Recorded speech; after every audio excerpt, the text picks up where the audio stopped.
Bonjour et bienvenue à l'édition de ce jour où nous allons nous entretenir sur le thème Fais usage des atouts dont tu disposes.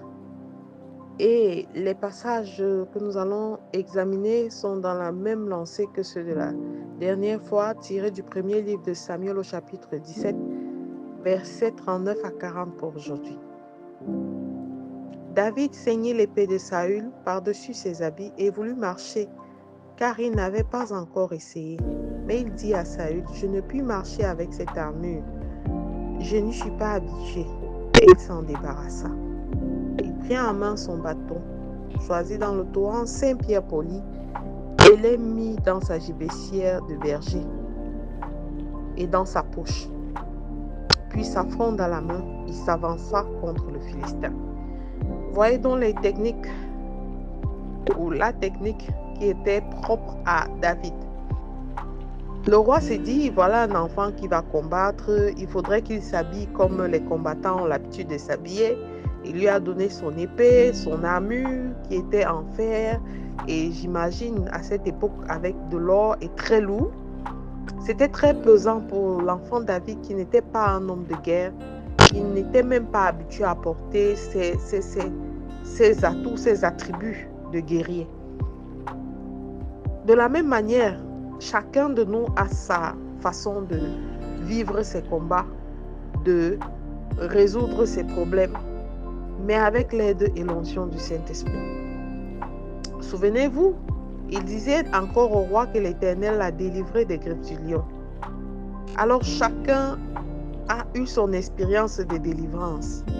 Et en tant que serviteurs de Dieu, nous sommes des instruments, non pas pour vous guider dans ce qui nous est approprié, mais amener chacun à construire une relation avec Dieu de manière à être sensible à la voix du Saint-Esprit pour s'approprier les meilleures démarches selon les circonstances. À un, il sera possible de jeûner à sec même 3 jours. À l'autre, il aura remporté son combat au travers d'une semence. Et à un autre encore, il pourra, parce qu'il a fait corps avec la parole de Dieu, parce que son cœur est entièrement disposé, recevoir une réponse prompte.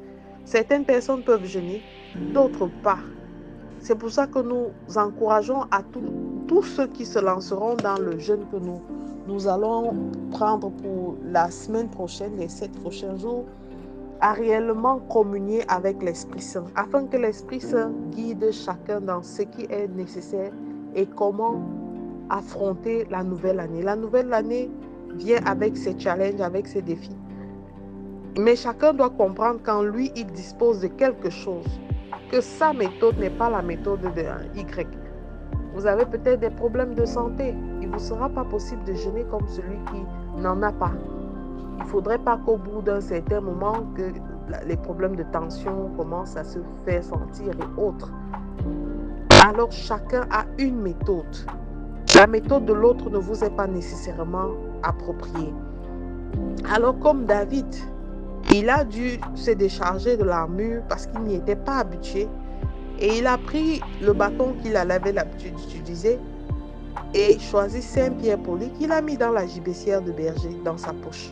Il avait sa gibecière de berger, il avait ses attitudes de berger, il avait ses aptitudes de berger. Et avec la force que Dieu lui a donnée, avec l'accompagnement du Seigneur, il a pu braver le combat contre le Philistin Goliath, qui était bien plus grand, bien plus costaud, bien plus imposant que lui. De la même manière, tu ne dois pas regarder à la résolution, à la manière dont X ou Y a résolu son problème.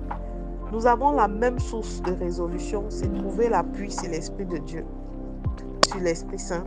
Mais demander au Seigneur de valoriser nos atouts, de nous aider à comprendre de quelle manière nous pouvons affronter des difficultés, affronter la vie, faire face, grandir, sortir des dépendances dont nous n'avons pas la force de sortir.